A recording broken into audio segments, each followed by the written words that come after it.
So my most vivid memory of this album was walking home from school in high school, got a crappy MP3 player, listening to Dead Skin Mask, and that eerie voice towards the end, like that little kid voice. I don't know how I didn't remember it was in the song, but I'm walking home and I swear to God I thought someone was behind me. Just panned so perfectly that I thought someone was behind me.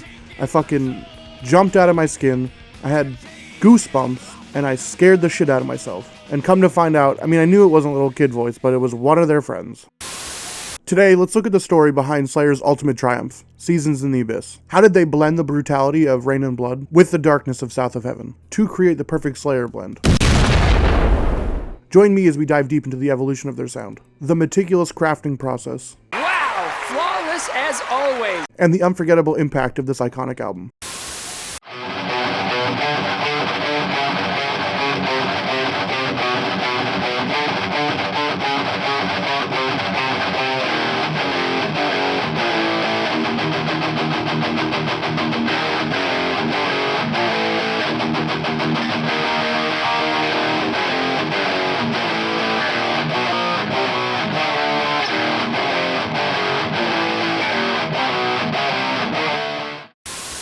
In the wake of their breakout success with their fourth album, South of Heaven, in early 1989, they began working on Seasons in the Abyss, departing from the stylistic shift from their last album, which saw a slowdown in tempo and experimentation with simpler riffs and vocal styles. The band found themselves at a creative crossroads. Kerry King, known for his candid opinions, didn't shy away from giving his real opinions on South of Heaven. As they geared up for the next phase of the band, the question loomed, how would they navigate the evolution of their sound with Seasons in the Abyss? Kerry King had this to say, I just think we just wanted to keep being Slayer. There were a lot of bands that built careers by copying what we had done, and we wanted to show everyone we could still do it better.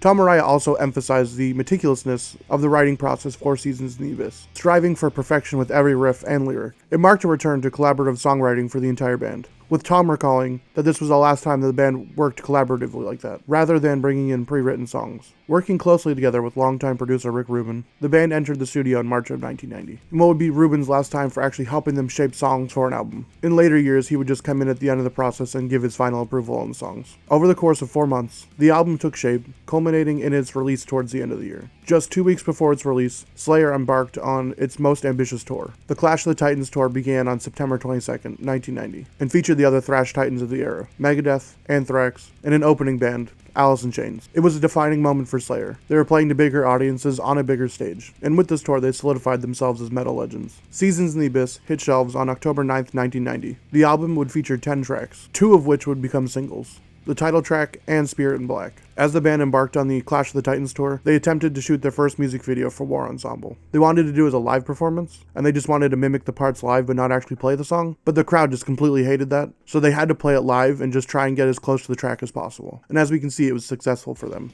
because it got them more airtime on MTV. Amidst the tour, Slayer was able to record their second live CD, Decades of Aggression. Additionally, they also ventured to Egypt to record their second ever music video for Seasons in the Abyss, once again hoping to get some MTV airplay, but it didn't really work out for them this time. 3 or 4 weeks. They still don't play them consistently. You know, one night out of the week. I mean, you go out of your way to make a format that MTV will love. I mean, go to the Pyramids. Wow, who's seen the Pyramids? You know, this is great. This is big. This is huge. They play for 3 weeks and it's gone. It's gone.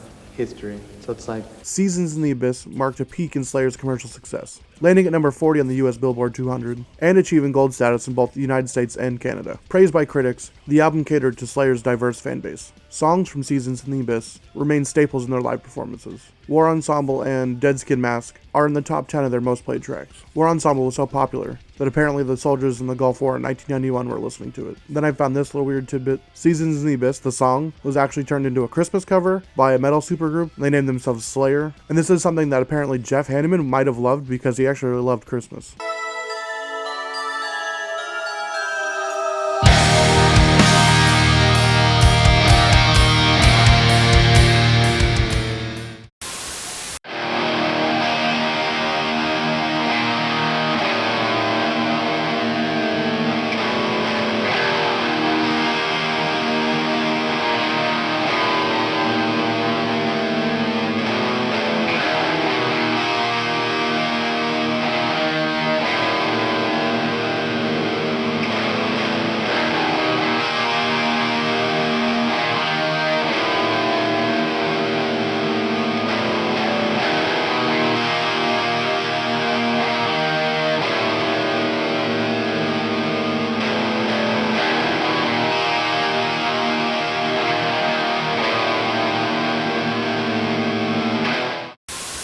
Rain and Blood showcased Slayer's mastery for relentless aggression, while South of Heaven delved into darker, groove-infused territories. Seasons in the Abyss emerged as a fusion of these styles, a testament to the band's evolution. Kerry King aimed to reassert the band's dominance, while Jeff Hanneman saw this album as a natural progression from their previous work. Tom Araya took on a heavier lyrical load for this album, and between the three lyrical writers, the songs explore the themes of war, serial killers, and the occult, continuing their shift to more real-world topics. Tom's vocal delivery strikes a nice balance between aggression and restraint, with standout moments showcasing his versatility. There are quite a few fun vocal moments on this album, like the doubled vocals in Temptation. Kerry King recalled that Tom Araya initially sang the verse without knowing its intended placement. Then King came in and had Araya sing the lyrics where he felt they should be placed halfway behind where Tom was singing it. The resulting collaboration between King and Araya impressed both Rick Rubin and Tom himself, leading to its inclusion in the final track. And then the other fun vocal moment is the eerie voice in Dead Skin Mask, which wasn't performed by a band member, but by a friend named Matt Polish. King instructed Polish to channel the voice of a reluctant child, adding a chilling layer to the song's narrative, inspired by Ed Gein. The manipulation of Polish's voice created a haunting effect that perfectly suited the song's theme. Okay, well that's disturbing. Despite their experimentation on this album, Slayer maintained their signature brutality, while also having catchy lyrics and hooky choruses. These elements showcase the band's growth as songwriters, while preserving the intense energy that would resonate with fans of Rain and Blood. Seasons in the Abyss contains all of Slayer's diverse musical influences, getting a nice blend from Rain and Blood and South of Heaven. Jeff Hanneman and Kerry King brought contrasting ideas to the table, but instead of it clashing, what resulted was a dynamic fusion of styles. Hanneman's significant contributions to the album are evident in the writing process, with him crafting 5 of the tracks and collaborating on 2 of them with Kerry King, and Kerry King working on 3 by himself. The album boasts an array of incredible riffs, catering to both beginning and seasoned guitar players. Tracks like War Ensemble deliver a very intense energy, while tracks like Dead Skin Mask and Seasons in the Abyss offer a nice haunting slow burn. And then you have tracks like Born of Fire, which harken back to the Rain and Blood days, and this really showcases their ability and versatility to appeal to a wider audience. The guitar tone on this album is quintessentially Slayer, characterized by aggressive distortion and sharp clarity. While I couldn't find exact specifics on what they were using, I did find some mentions of Jeff using an ESP with EMGs, and Kerry King using his Jackson and his BC Rich guitars, which is pretty typical for Slayer. And as everyone knows, they were typically using Marshall JCM 800s and Marshall cabs, and I believe that they used it on this album, but I do not know 100%. For my guitar tone on all the tracks that I've been playing, I've been using the Hybrid from LePou. I have a tube screamer in the front of that, just to really tighten it up a little bit. I know that Slayer wouldn't have used that, but I like it a lot here. And I have a Marshall V30 cab for IRs, and then EQ at the front, and then EQ at the end of my signal chain.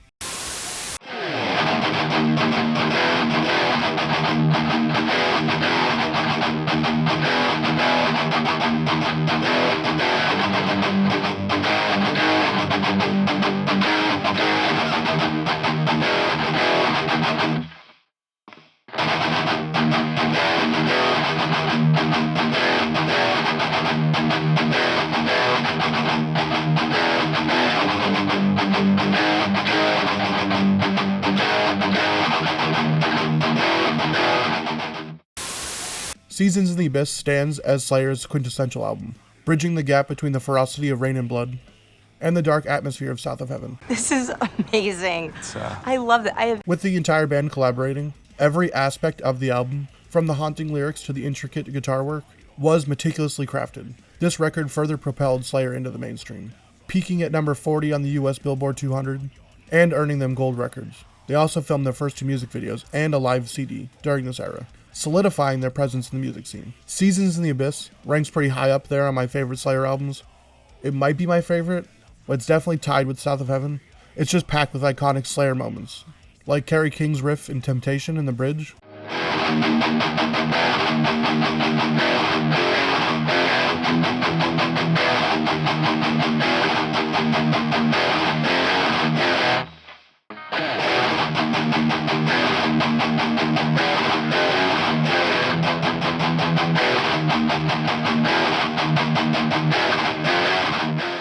I think that might be one of his best riffs ever.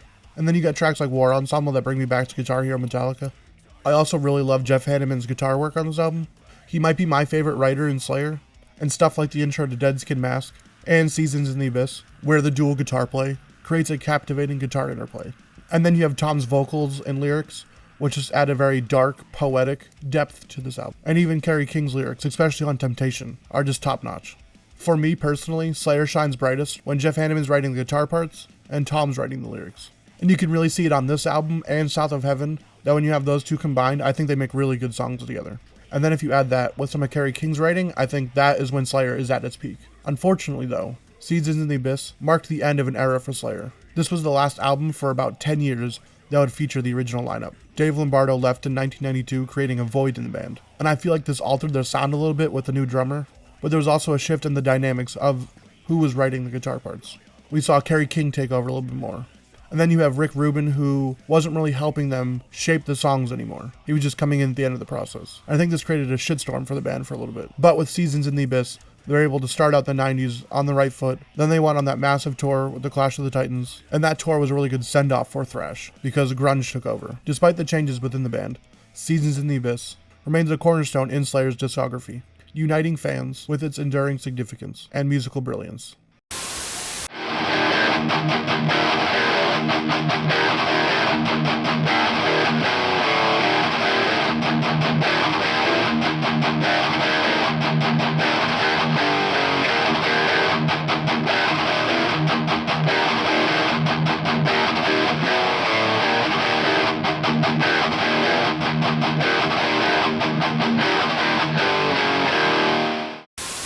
So let me know in the comments what you think of this album. Like I said, it's like top 1 or 2 for me, maybe even tied for 1. Let me know your favorite song, your favorite live performance from this album. I really remember listening to Decades of Aggression. I think it's a really cool live album. If you like what I'm doing here, you can check out my Patreon. Has some guitar tones up there right now.